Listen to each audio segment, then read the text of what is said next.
How we doing? How we doing? This is Destination Denver, Colorado, and today the big Denver reality check. What suburbs thrived in 2025 and which suburbs tanked? We're going to talk about those starting right now.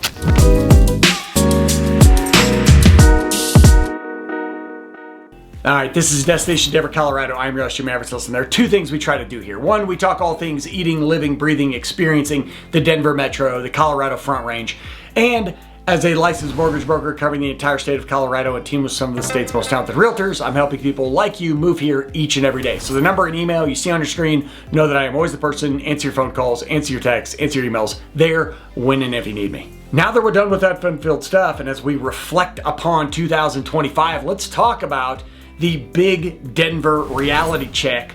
What suburbs thrived, what suburbs tanked, and where are we going in 2026? So for years, Colorado was the it state. It was ranked constantly in the top 5, at least top 10 in destinations around the United States, and Denver Metro leads that charge. At the end of the day, the Denver Metro area is the vast majority of Colorado's population. The state tends to follow it. So throughout the 2010s, when you saw this huge growth, our economy growing, our population growing, people flooding into suburbs, and it didn't matter what town you were in, whether, again, we were talking about Littleton, Aurora, Lochbuie, didn't matter if you had all the amenities, didn't matter if you were a quote unquote good neighborhood, bad neighborhood, popular suburb, worse suburb, people were moving to you. However, what we've seen, especially post-pandemic, post-affordability, is this growth really not just stabilize, but shrink. The peak of Colorado population growth was around 2014, 2015. In fact, net migration in Denver is down 66% from its peak in 2014, and statewide we're down 50% from a decade ago as far as that population growth. What that means is roughly 40,000 fewer people moving to Colorado each year compared to when the population growth was steeper. And we've gone really from an overflow economy to a zero-sum one. That means when someone decides to move to Erie, Colorado, that's somebody who didn't move to Arvada instead, as opposed to 2 people moving to Erie and 1 moving to Arvada. And so the key components that have changed, and some of these are no duh, but affordability vanished. Colorado used to be a discount state, used to be an affordable place compared to the coast. That is no longer the case for a lot of people. Job growth cooled. Denver went from top 10 in job growth nationwide to 26th in the country this past year. And obviously, I mean, this affected everybody nationwide, but rates doubled. You went from 3% rates where everybody was moving, especially if they were remote, they were moving exactly where they thought they wanted to be. Now with rates higher, people have limited resources, they have limited opportunity, and Colorado has priced a lot of people out, especially the Denver Metro. And so where is the boom? Well, initially it is the northern boom. We're talking about areas in Weld County, Erie, the Tri-Towns. So the I-25 North Corridor is still remaining on fire. Weld County is now the region's demographic powerhouse. It's posting a 2.6% population jump last year. That is more than double Denver's growth during that same period of time. Now, some of the huge drivers there are going to be affordability. Your median home price in this area, Weld County, is roughly 18% lower than Denver, and it's half of the price point that you're going to see in Boulder. And that is making it one of the last areas of the metro where middle-income families can afford a home and can afford to live. And that's a big reason why Weld County, it's a young county. Over a quarter of residents in Weld County are under 18 years old. It's a huge family community. And that is really becoming the pipeline of future demand. You also up north have the Tri-Towns. You have Firestone, Frederick, Dacona. These again are the epicenter. What used to be farm country has really turned into a wall of rooftops. You've got people who will drive until they qualify. And that's a term that is becoming more and more popular, where they'll make that 40-minute commute from downtown for an actual backyard, for newer homes, for better schools. And that's your drive getting into Firestone and Frederick and Dacona. You're about 40 minutes out of Denver. You're north of the city. You've got mountain views, but you've got a quiet, safe community for the most part, good schools, good neighborhoods, very popular. And you see that Firestone's population pushing past 20,000 and growing fast. Frederick is catching up. And along Highway 52, you have a lot of retail and dining, and that's really filling in with these communities. The growth rapid. You're seeing a lot of construction in this area, and those three towns becoming more and more popular. And then you've got Erie, and Erie is the MVP of the North. So Erie used to be a town, anytime I talk about it, just off I-25, the only thing that was in Erie was a racetrack that my father used to take me to when I was a little kid. Now it is one of the fastest growing towns in the entire United States, ranked consistently. And Erie is really a town that people are falling in love with. It's got a great little downtown area. It's got good schools, for the most part. It's got a ton of new construction and new builds. You get a decent sized house, you get a good community. And so Erie is one of those suburbs in Denver that is just growing, going up like a rocket ship.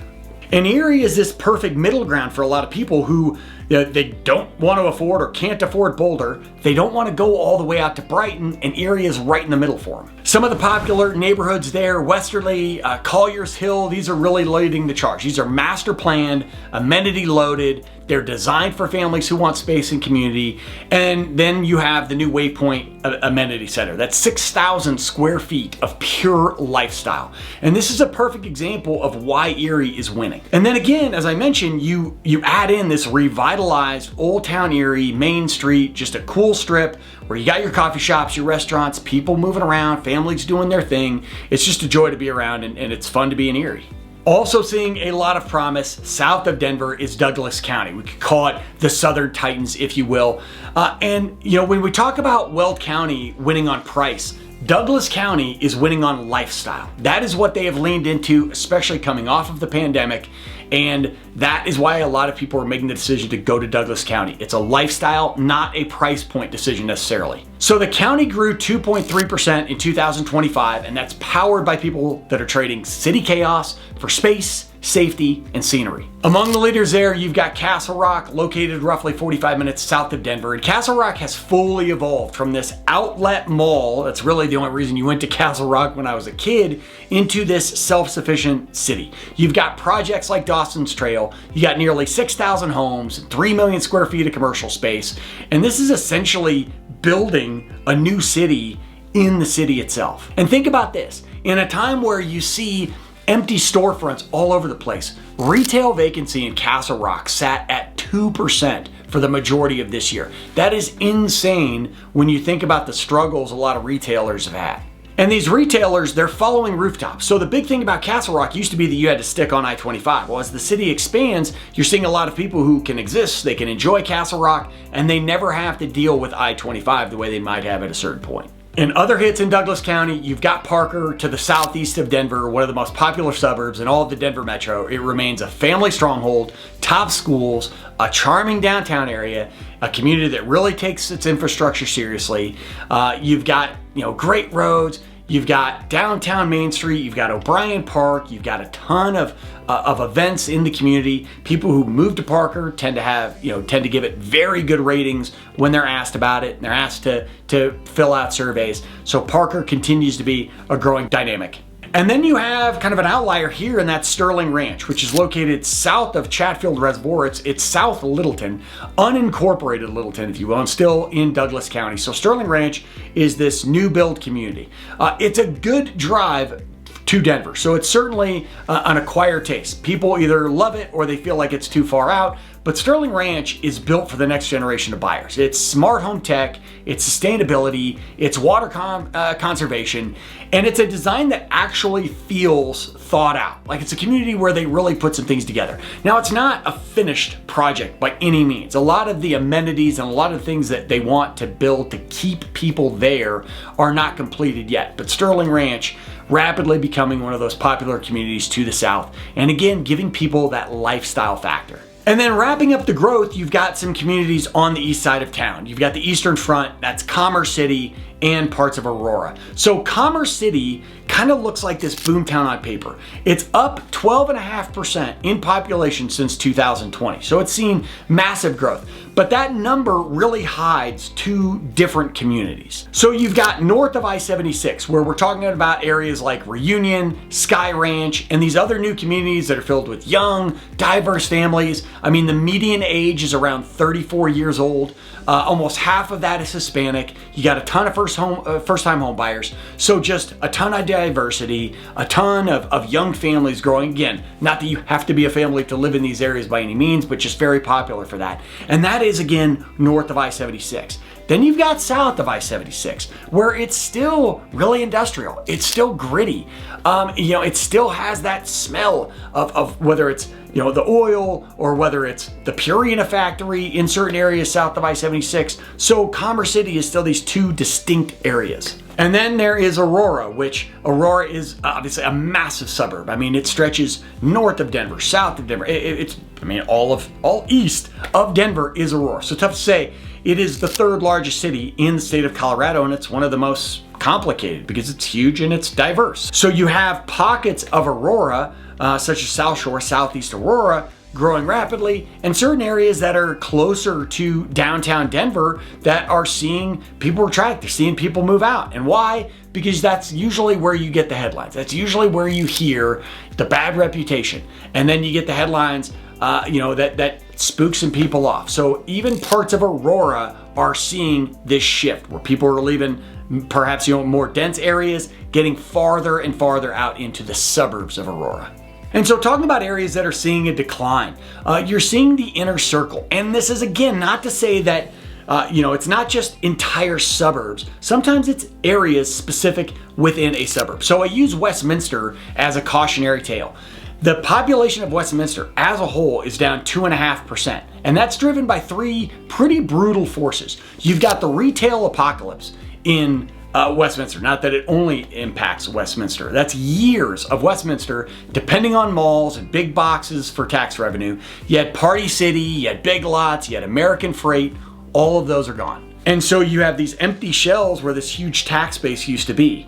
Then you have aging infrastructure that they haven't all been able to take care of. You've got expensive water systems, you've got rate hikes, you've got fights over new development, where they're gonna give them water or not, and what can be built and what can't be. And then you've got the not in my backyard gridlock. You've got residents who are shooting down every proposed project they possibly can. You've got even senior living communities being shot down by some of the folks in Westminster. And again, I'm picking on Westminster a bit here. This is not localized to them, but these are some pretty good examples, and so I wanted to sit on them. And then you have Wheat Ridge, again, a great suburb, but it has the opposite problem. Wheat Ridge doesn't quite know what it wants to be. So it's got this great location. It's got the Rockies right there at its doorstep. It's minutes from areas like Sloan's Lake and Highlands and getting into downtown Denver, but it has no clear identity. It's got patchwork zoning. It's got no real downtown. It's one of the oldest populations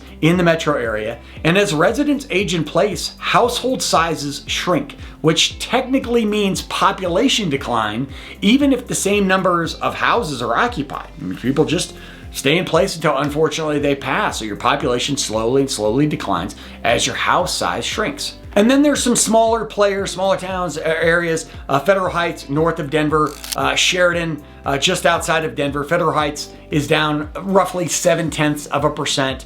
And Federal Heights, full of aging mobile home communities that serve as a last stop for affordability, challenging areas there. Sheridan dropped close to 3% in population, and Sheridan is a very small community, kind of within or right around Inglewood. So boxed in by Inglewood's growth, a lot of people looking to Inglewood, you had Sheridan getting beaten up by that. They're short on land.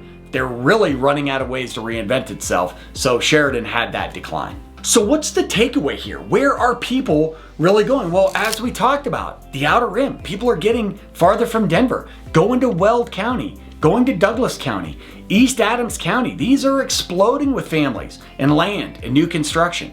And in a lot of these communities, you're going to deal with a 40 to 45 minute drive if you need to get down to Denver. But for a lot of these folks, they don't have to deal with Denver.